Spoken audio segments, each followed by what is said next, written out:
Antes mesmo de eu falar das nossas estratégias digitais no programa Rumos, evidentemente eu queria contar um pouco para vocês do que é o Itaú Cultural. E contar, acho que foi muito interessante ouvir todas as falas até agora, porque tudo vai se linkando, né? A questão digital, ela está no DNA do Itaú Cultural. O Itaú Cultural foi criado em 87 e o fundador do Banco Itaú, Olavo Setúbal, ele já era uma mente visionária, era um homem que era muito relacionado às tecnologias. O Banco Itaú no Brasil, inclusive, é o banco que é associado à questão tecnológica. E lá em 87, né, o Olavo Setúbal pensou, eu queria muito, ele era aficionado por arte, já tinha uma grande coleção de obras de arte. E ele começou a compartilhar uma coisa que era um sonho dele. Olha, eu queria ter no computador, numa tecnologia que me ajudasse, tudo que é informação dos artistas brasileiros, dos movimentos artísticos brasileiros. Eu queria juntar tudo isso e eu queria que um monte de gente visse. Como que a gente faz isso? Então, lá em 87, ele recebeu 2 projetos de instituição cultural, uma que era ligada diretamente ao marketing e uma outra totalmente independente. E ele disse, vamos nessa instituição independente que possa pesquisar sem qualquer relação com marketing, se aprofundar na questão artística mesmo. E eu quero muito que a gente pense nisso, em construção em rede de computadores. O cara já estava pensando em internet antes mesmo de fundar a instituição, né? Esse pensamento dele levou o Itaú Cultural a ter uma obra de referência, não sei se alguns de vocês conhecem, isso sim está em espanhol, posso garantir, que é a Enciclopédia de Arte e Cultura Brasileiras. É a maior base de dados de arte brasileira, é uma referência, tem cerca de 1 milhão de acessos por mês, então é uma potência muito grande. E achei legal contar para vocês um pouco desse link do nosso DNA já tecnológico e em rede. E nesse sentido de articulação, em 97 nós criamos esse programa que se chama Rumos. E o Rumos, no início, era muito a ideia de colocar luz em trabalhos de artistas que estavam surgindo, ainda num formato de programação. E já no ano seguinte, a gente começou a sentir a necessidade de fazer uma espécie de convocatória, um edital público, para que a gente pudesse, de fato, apoiar a produção artística brasileira. Nessa época não eram comuns os editais. Hoje o Brasil é uma potência de editais. Eu não sei muito como está aqui na Argentina. No Brasil isso é muito expressivo.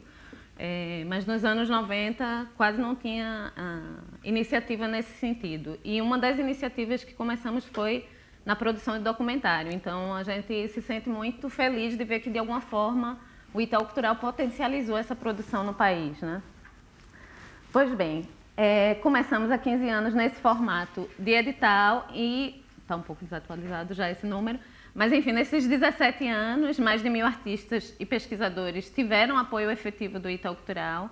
Esse público atingido de 5 milhões de pessoas é desde quem foi às mostras, porque a gente, além de selecionar esses artistas, a gente fica com eles por um período de 3 anos, então vou dar um exemplo de artes visuais que é mais fácil. Se você propõe realizar uma obra, normalmente o Itaú Cultural te ajudava financeiramente, mas também fazia uma espécie de treinamento. Olha, você costuma trabalhar com marcenaria, vamos descobrir que marceneiros são legais. Neste processo, até criar a obra, finalmente, a gente também já tinha elaborado uma estratégia para a exposição, difundir nacionalmente o trabalho desse artista, viajar com ele pelo país, que é um país gigantesco, vocês sabem.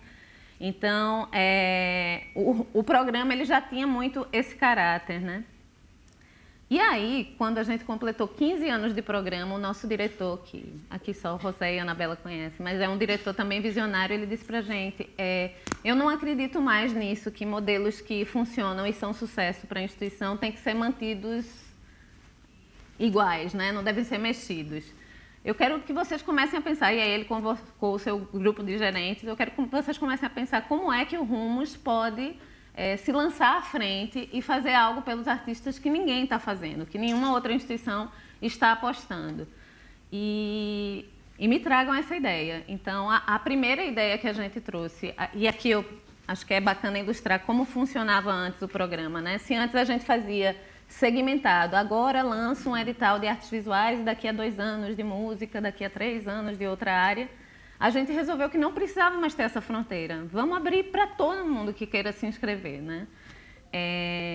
As comissões que selecionavam esses artistas, a gente sempre chamou comissões independentes, né? Não tinha ninguém do Itaú Cultural participando. E a gente avalia que isso foi muito bem, mas a gente percebeu que poderia ter um avanço se a gente também participasse dessa comissão para funcionar não só como selecionadora de trabalhos, mas como alguém que pode orientar, acompanhar, fazer uma tutoria desse processo de criação. Então, a comissão também passou a ser esse processo multidisciplinar, colaborativo. E aí eu acho legal essa ilustração, porque, como acho que a Tiana falou, que é importante a pessoa que cuida da tua estratégia digital estar no momento decisório, né? Saron, ele é uma pessoa essencialmente focada na comunicação e desde o primeiro momento ele disse: Ana, você vai participar dessa reconstrução do Rumos desde o primeiro dia. Então, já na primeira semana, a gente saiu com esse infográfico mesmo, porque a gente percebeu também não dá mais para o Rumos sair com folhetinho para falar com as pessoas. A gente precisa falar de forma mais ampla e restrita, e a aposta foi 100% estratégias digitais. Eu tenho ainda uma ação muito importante com a imprensa, a gente faz uma coletiva de imprensa assim que lança o programa, mas a nossa aposta é que a nossa comunicação para artistas, pesquisadores, curadores seria totalmente digital. E era uma aposta de risco no Brasil, porque no Brasil as pessoas ainda estão muito ligadas ao papel, à mídia tradicional, né? Bom, aí estão as mudanças essenciais de conceito do programa. A gente criou essa plataforma de inscrição dentro do site. Então, a gente também rompeu com o processo de inscrição. Antes, as pessoas até baixavam o formulário pelo site, mas nos mandavam as coisas pelos correios. E dessa vez a gente disse, não, vamos fazer tudo online. E como é que a gente faz isso dentro da linguagem de internet digital? Antes, os editais no Brasil têm uma tradição de serem praticamente contratos de trabalho extensos e escritos em juridiquês. E a gente disse, não, vamos fazer diferente. Então, a gente montou uma série de 26 perguntas e respostas, desde que o que eu preciso fazer para me inscrever. A gente dizia exatamente o que precisava, que era somente preencher a série de requerimentos do questionário, que era você dizer o que você quer fazer com a gente. Acho que eu esqueci de falar isso lá atrás. A essência desse novo Rumos, a gente saiu daquele papel de instituição distante, que diz assim, olha, eu tenho um cofrinho aqui, eu te ajudo com esse dinheirinho e quero que você seja feliz. A gente disse, não, a gente quer entender o que é que você precisa. É de dinheiro? Ou você precisa viajar para entender teu trabalho? Ou você precisa ficar um tempo fazendo criação? Conta pra gente o que é que te move e que você não vai ter isso em lugar nenhum. E a resposta foi muito bacana, né? Porque além dessa facilidade de inscrição, a gente se deparou com universos que a gente até então não trabalhava. Então, se o nosso Rumos, que era mais sucesso de procura, era o Rumos Música, com, sei lá, 2.000 inscrições, em um único ano a gente teve 15.000 projetos inscritos. Então, foi uma adrenalina intensa. Além eu acho que isso é interessante, eu não sei se alguém já falou muito nesse assunto aqui, mas eu acho que, além de falar do online, a gente sempre tem que pensar no que a gente está fazendo no paralelo, né? Assim, o online, ele nunca vive sozinho quando a gente fala de uma instituição. Então, no Brasil, essa que eu estava falando das pessoas ainda sentirem a necessidade de algo mais próximo, a gente sentiu que, além de jogar tudo na web, falar disso o tempo todo, nas nossas redes, a gente tinha que fazer algo também presencial. Até porque, eu não sei, isso eu não falei no comecinho para vocês, o Itaú Cultural, a sede fica em São Paulo, né? E a gente tem essa vontade, esse compromisso de ser nacional. Então, a gente saiu em viagens, toda a comissão de seleção, de dentro e de fora do Itaú, saiu pelo país, durante toda a temporada de inscrição, fazendo encontros, que eram encontros até pequenos, não eram de grande público, mas era tira dúvida, a função primordial, né? E o legal é que essa própria caminhada realimentava o que a gente falava na internet. Então, a gente e o próprio regulamento do programa foi se modificando a partir daí. A gente percebeu que muitos artistas e intelectuais tinham dúvida de como inserir a questão dos impostos nas suas propostas de orçamento. Então, a gente percebeu que a gente precisava esclarecer que tributos seriam usados e tal. E isso virou uma parte do regulamento também. E aí é isso, a gente passou pelas 5 regiões do país, passou por mais de 40 cidades, o número de participantes CGI não é tão grande, mas era essa coisa muito focada em quem de fato ia se inscrever no programa, e a cobertura pelo blog acabava realimentando quem estava no online, né? 100% no online. E aí, diferente um pouco, eu acho, dos Estados Unidos e da Inglaterra, no Brasil a nossa potência é mesmo no Facebook, é onde a gente, o brasileiro ele tem essa, é quase um vício, uma doencinha mesmo, as pessoas estão o tempo todo no Facebook, e o Itaú Cultural tem uma expressão muito relevante, né? São 700 mil seguidores, e a gente percebeu que era no Facebook também que a gente ia postar isso. Não lembro exatamente qual fala, mas alguém falou, olha, às vezes você fica pensando em apostar em todas as redes sociais e acaba não falando muito. Então a gente fez essa aposta, o nosso foco para este programa vai ser Facebook e YouTube. E deu super certo, né? Aqui é um pouco ainda os posts do lançamento mesmo do programa, dizendo que as inscrições estão abertas, participem, vejam o prazo de inscrição. Aqui, a estratégia no YouTube eu não vou mostrar para vocês, porque não deu tempo da gente colocar legenda em espanhol, mas se vocês entrarem no YouTube do Itaú Cultural, vocês conseguem acessar, que a gente fez o seguinte, vamos partir nessa caminhada presencial, mas como que a gente faz com que as pessoas saibam quem vai selecionar seus trabalhos, o que é que essas pessoas estão esperando encontrar pelo país, o que é que essas pessoas estão motivadas a ajudar os artistas. Então, a gente fez entrevistas com todos os membros da comissão, são 34 vídeos, e a gente foi postando isso também ao longo do tempo. E foi muito interessante ver o resultado, porque, por exemplo, tínhamos no meio dessa comissão multidisciplinar um biólogo, porque a gente achou que poderia vir alguma coisa, sei lá, né, que falasse dessas coisas estranhas, de robótica, não sei das quantas. E o vídeo dele é um dos maiores hits, porque ele é um cara que brinca muito com a questão artística. Ele, olha, eu não sei muito bem se eu vou entender o que as pessoas falam nesse mundo de arte, mas eu tô super afim de ver o que vem por aí e tal. E foi um sucesso, gerou viralização. Aqui também ainda a mesma estratégia do YouTube, a gente embedou no Facebook esses vídeos, e também dá para vocês terem uma noção de como as pessoas, né, compartilham e gostam dessa ferramenta. O vídeo no Brasil funciona super bem, acredito que aqui também, né? As pessoas gostam dessa proximidade. Aqui é um balanço só da ação do Facebook, né? Foram cerca de 152 publicações, só para esclarecer. As inscrições desse programa, como era um programa mais complexo, ficaram abertas de setembro até maio do outro ano. Então, a gente teve aí uma movimentação muito relevante, né? Teve 6 milhões de usuários impactados. 9 mil reais foi o que eu investi em mídia de Facebook e Google, e que para mim no Brasil é tipo quase nada de verba de comunicação, assim, é 3 mil dólares mais ou menos a referência, mas se eu vou para um offline eu não consigo fazer nem meio anúncio de meia página, nem de um quarto de página. Então, e aí foi 100% da nossa ação, né? Aqui é um pouco da repercussão, eu não sei se dá para vocês enxergarem, mas eu vou ler um pouco, só para vocês terem ideia que já ela falou uma coisa muito legal e que para a gente foi um compromisso assumido no Rumos. A gente não deixava posts críticos sem resposta. O que eram posts críticos? Aqueles que tinham ou alguma pergunta efetiva para a gente, ou algum comentário que pudesse gerar uma repercussão mais negativa ainda, né? Que é aquilo que a gente estava falando, as pessoas adoram mesmo posts negativos. Então, a gente assumiu esse compromisso, então eu e mais 2 pessoas da minha equipe atendíamos a tudo que vocês imaginarem. E aí é desde aqui é um pouco quando o resultado saiu, né? Quando veio a público, então tem reclamações, eu tinha separado uma reclamação aqui, de um mocinho que fala assim: música instrumental, o piano e a história de quem a faz morreu no Brasil, mataram. Mas continuaremos lutando no underground, mesmo mortos.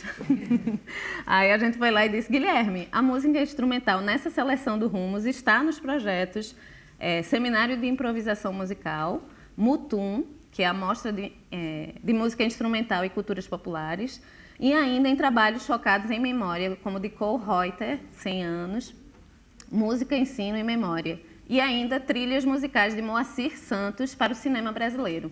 Então, o que era legal disso? Porque eu quis trazer esse exemplo. O fato de eu ser a pessoa de comunicação, mas não estar mais como um serviço menor dentro da instituição, participar da estratégia, participar da comissão, acompanhar tudo, eu sabia exatamente tudo sobre os 102 projetos. Eu e essa minha equipe, então não tinha um delay de uma semana para eu dizer isso para ele. Eu disse na hora que eu vi, estava afiada a coisa. Então, essa proximidade realmente da comunicação, do negócio estratégico da instituição, é um caminho já sem volta, né? É parte orgânica de fazer cultura, né? Aqui é um pouco da repercussão que mesmo as mídias tradicionais falaram muito da gente no online também. Então, a Cultura Estadão é um dos principais jornais de São Paulo e super bem avaliado. E a gente também ganhou uma repercussão que a gente não estava esperando, que era a melhor possível, de falar que a mudança do Rumos realmente era um grande lance na cena cultural brasileira, né? Então, aqui tem um cara super importante que falou no Twitter, falou no Facebook e rendeu bastante viralização para a gente. Aqui é um comentário que para vocês talvez faça pouco sentido, mas eu quis trazer mesmo assim porque mostra a importância que o programa ganhou, né? A nossa presidente, Milu, mandou um resumo dessa repercussão do que estava acontecendo com o Rumos para a então ministra da Cultura. E a ministra da Cultura respondeu: olha, fico muito contente com o envio deste material. Realmente é necessária uma mudança radical neste procedimento de editais. A maior parte dos editais brasileiros tem associação com o governo federal. E para contar para vocês, depois desse e-mail, essa ministra chamou o diretor para a gente fazer uma apresentação para a equipe dela. Então, a gente foi para o Ministério da Cultura para contar um pouco da experiência e eles estão revendo todos os programas de editais por conta do Rumos, né? Então, acho que é bem legal que também os nossos heads estão também afiados com a estratégia de comunicação, né? Aqui é um pouco das interações. Aqui eu não trouxe todas as respostas para vocês, mas tem desde a pessoa que diz que foi selecionada numa residência artística e que está super feliz, como outro mocinho que reconhece o trabalho da gente, mas mesmo assim diz que a gente ainda fica numa ferramenta de marketing do Banco Itaú e tal. Então, e tudo isso teve, de fato, resposta. Teve, de fato, essa conexão com todos os comentários, os bons e os não bons, né? Assim, entender que isso faz parte do diálogo que a gente quer criar. E uma vez que você cria, não tem mais como voltar atrás, né? Para o bem e para o mal. E aí, contar um pouco para vocês o agora, né? O que aconteceu? A gente percebeu que depois do programa também fazia sentido a gente continuar essa estratégia online. Então, hoje, mais ou menos a cada semana, a gente divulga um dos trabalhos selecionados via Facebook, Twitter, nosso próprio site. E são posts que começam assim meio dando pistas do que faz aquele trabalho. Esse trabalho é belíssimo, inclusive se vocês quiserem conhecer, por favor, entrem no site. Que essa artista, ela ficava com essa placa em várias cidades brasileiras, converso sobre qualquer assunto. E aí ela foi compondo o trabalho dela a partir das histórias, ela foi modificando a conversa com as pessoas, é lindo. Foram 102 projetos selecionados de várias áreas de expressão, realmente. Tinha muita coisa de simbiose das artes, mas para surpresa da gente, que até então música e artes visuais eram potências nos editais, as áreas que compõem as artes cênicas no Brasil foram a maioria nas inscrições e foi também um exercício muito bacana para a nossa instituição dialogar com esse público. E muitas áreas que até então o Itaú Cultural não trabalhava, como, por exemplo, arquitetura, né, e moda, que era uma coisa que a gente estava realmente curioso para ver se os artistas já estavam se aventurando por esses caminhos e tivemos uma resposta que, de fato, sim, é uma tendência já no Brasil. Também, durante o processo de inscrição, fizemos uma pesquisa. Essa pesquisa vai continuar nos próximos editais, com um extrato de 10% dos inscritos, mais ou menos. Eu digo 10%, não se assustem com a conta de matemática, porque tivemos 15 mil selecionados, mas 20 mil tentaram se inscrever. Alguns deles não conseguiram finalizar. Então, a pesquisa foi com 2.016 pessoas, e 97% declararam que o formato de perguntas e respostas ajudou na compreensão do processo de inscrição. Esse número é muito interessante para a gente, né? 35% não tinham nenhuma experiência em inscrição de projetos. Então, além de ser um processo simples, é um processo que realmente trouxe novos produtores para a cena da gente, né? 71% das inscrições foram de pessoa física. Os próprios criadores podem se inscrever. Eu não sei como isso funciona aqui para vocês na Argentina, mas no Brasil a gente tem um cenário de concursos, editais muito focado em apoiar empresas. Então, normalmente o artista tem que recorrer a um produtor, um empresário que tem essa pessoa jurídica, né, existente. E neste Rumos a gente disse, não, se inscreva como você acha melhor para você. Depois, lá na frente, para ver questão de impostos e tal, a gente, na hora de compor o contrato com você, a gente avalia junto o que é melhor. Se você continua como pessoa física ou se aí sim você chama alguém para perto para te ajudar somente na questão da tributação. Mas não era um impeditivo na hora de se inscrever. E 83% dos selecionados das edições anteriores, né, que já conheciam o programa Rumos, preferem esse modelo novo. Aqui é um pouco do balanço, né, dos números que a gente teve nessa edição. Além de... O Rumos ele é aberto a qualquer artista proponente que esteja trabalhando com a arte e cultura brasileira. Não precisam ser necessariamente brasileiros. Então, a gente tem selecionado argentino, um alemão, se não me engano, e uma espanhola. Então, é isso, é aberto. E a gente vai abrir já de novo, em agosto. Esse é o cronograma já do ano que vem. E, de novo, a aposta é 100% mídias digitais, né? Aqui é um pouco do balanço do programa, né? São 17 anos de existência, mais de 25 mil inscrições ao longo desses anos. Nesta edição de 2013 e 2014 foram 102 projetos aprovados, selecionados. Aqueles vídeos que eu contei para vocês que publicamos no YouTube tiveram 16 mil visualizações. Enfim, 12 milhões de acessos únicos no nosso site, que também é uma expressão bastante forte, considerando o cenário brasileiro, né?